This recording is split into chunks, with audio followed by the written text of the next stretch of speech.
With the unprecedented migration of the world's population into cities, we have the opportunity to rethink a variety of urban issues. Among the most pressing of these is the provision of affordable housing. Now, communities around the world have responded with both inventive typologies and inspiring public action, but what continues to be proven as the most critical factor is the way in which these two interact.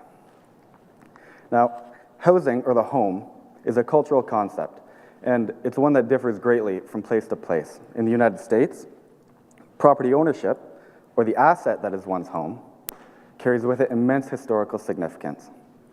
The house and the land that it sits on is the primary symbol of the American dream, and the obtaining of it is the most prominent rite of passage into the middle class.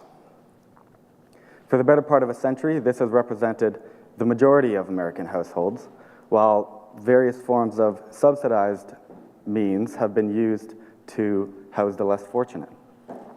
The gap in between these two, initially intended to be quite modest and occupied by things like market rent, was to operate as a bridge, allowing movement from one side to the other. But as home prices have risen on one side, and the means available for subsidy have decreased on the other, that gap has grown far too large, and any opportunity for lateral movement has all but disappeared. What exactly do we mean when we say affordable housing?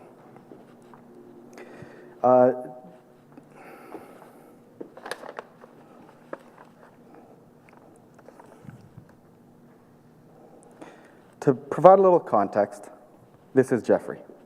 He makes $32,000 a year, which places him roughly right in the middle of the second quintile. For decades, housing the least affluent 40% of Americans, like Jeffrey, has primarily been the responsibility of government agencies such as municipal housing organizations. These groups, generally speaking, define affordability as spending less than 30% of a household's income on accommodations. This is often surprising because by that definition, that's a lot of people, not just the poorest of the poor. So, further dependent on income, spending more than this can qualify a family for any number of programs, whether it be subsidized rents, tax credits, housing vouchers, all of which are administered by these groups. Now, the physical infrastructure that a system like this can afford is often quite poor. For on top of allocating and distributing these subsidies, they have to act as real estate agents, developers, landlords, and all the other roles that go into mass housing. On the other hand, the overwhelming majority of owner-occupied housing in the United States has been produced by merchant builders, who by way of consolidating all aspects of development and simple economies of scale are able to produce a lot of housing very efficiently. Not surprisingly, with the onset of the home as an asset, the bulk of innovation that's available in the industry has been concentrated on the production and marketing of housing to those that can afford it. Inexpensive housing is simply not as lucrative as luxury apartments, and housing built for sale, even at its cheapest, is still far too expensive for people like Jeffrey. But what if it wasn't? What if we could develop affordable housing models that take advantage of the commodification of the home in ways that not only generate wealth, but produce healthier cities? I think this is possible, and I think at the root of it is building design and its capacity to respond to both the social and economic realities of the 21st century home. In other words, rather than continuing to value engineer buildings that reflect an increasingly antiquated view of domesticity, we could begin leveraging contemporary lifestyles and tailoring our buildings to the new, emerging, more affordable ways of living. So what would this actually look like? I'd like to suggest 3 levels at which changes could be made. First, policy. Public efforts have gradually recognized the advantages of the private sector, and we need to continue to promote affordable housing as a developer-friendly endeavor, not just an obligatory afterthought.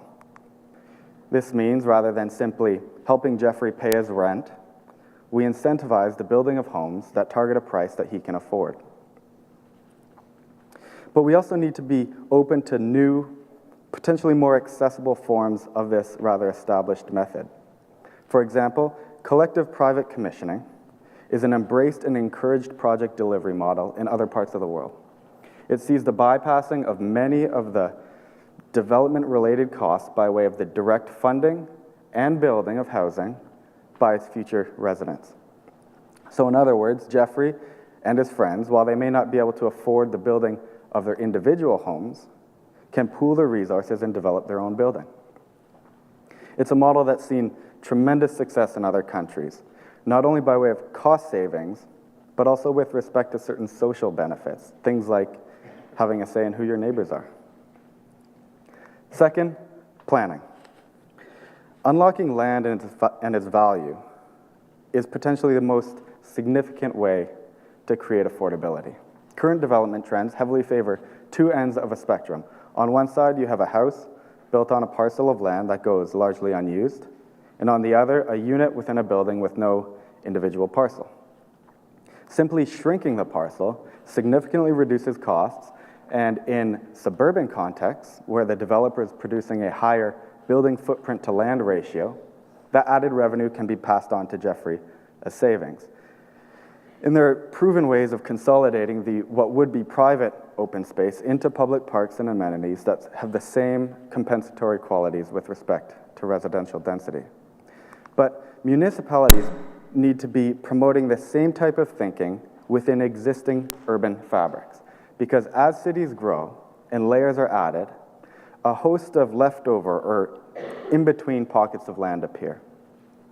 They're often oddly shaped or considered too small for traditional typologies and go largely unused for any number of reasons.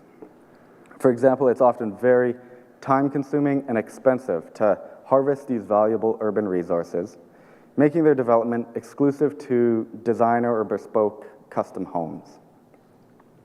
But if we eliminated the red tape and lifted the fees, and municipalities began incentivizing this type of incremental urbanism, people like Jeffrey could use them as a means to affordability. But it's also common that these increasingly rare urban sites, despite their proximity to urban centers, have some sort of undesirable characteristic to them, whether their shape is simply too weird, or they have a noisy neighbor, or any number of things that keep them from being developed. However, these seemingly negative qualities can almost always be mitigated by way of building design. And we need to realize that the connectivity that these sites often offer is far more important in terms of the long-term health of any housing development, especially those that target lower earning households.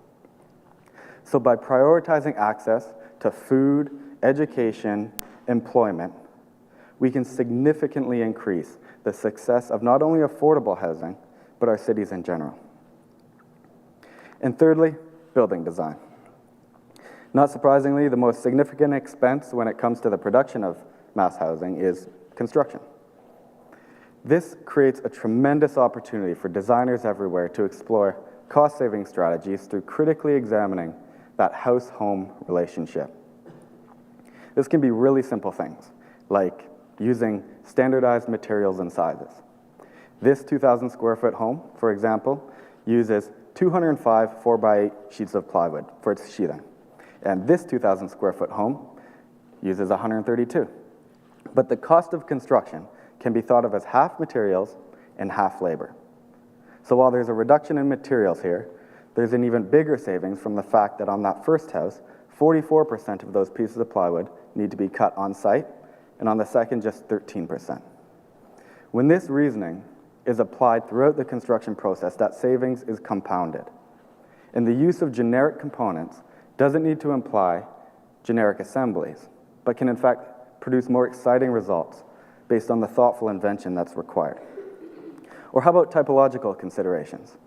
The back-to-back row house is an extremely cost-effective way to build housing. It's got a relatively small footprint, plenty of shared walls, and a single foundation.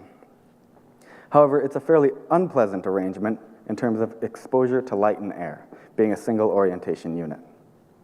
But by simply swapping one of those levels, you get the same unit on the same parcel, but with two orientations and that much desired cross-ventilation. This produces a far more comfortable and quality living environment within a very inexpensive building type, and can also reduce costs associated with energy consumption. Or perhaps we can design flexible homes that reflect the changing nature of the standard household. An increasingly popular strategy that's used as a means to affordability is multi-generational living. Typically speaking, people have a very similar trajectory in terms of what stages of life are for owning and what stages of life are for renting. During those times of ownership, there's usually just one generation contributing to the cost of living.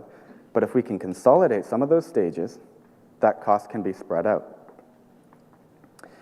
So Jeffrey's now young adult son or daughter, fresh out of college, rather than renting an apartment, could be helping out with the mortgage payment. Or Jeffrey's parents, rather than moving into a retirement community or an assisted living facility they could pitch into.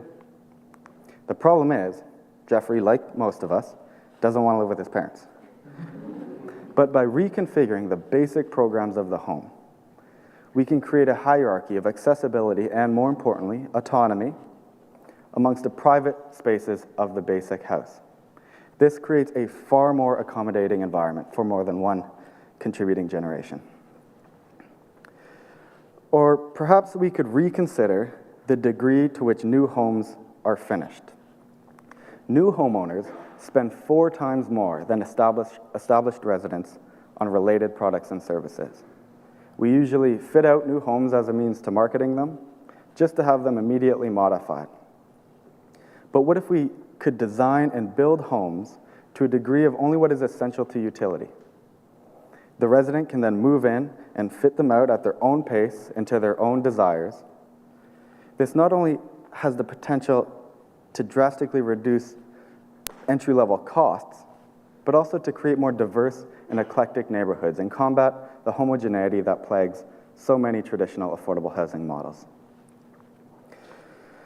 Now, this is far from an exhaustive list, but it's just meant to demonstrate the role that design can have in promoting affordability. And while there's clear social and economic implications here, I believe the real benefit to such strategies is that it's good urbanism. Creating access to affordable housing is absolutely critical for generating healthy communities. Reducing financial strain as it relates to housing costs allows residents to establish a genuine stake in their neighborhood. The benefits range from better health and school outcomes, increased civic engagement and volunteerism, reduced crime, and a higher lifetime wealth. The key is tapping into design as not something to be afforded, but as a means to affordability. Thank you.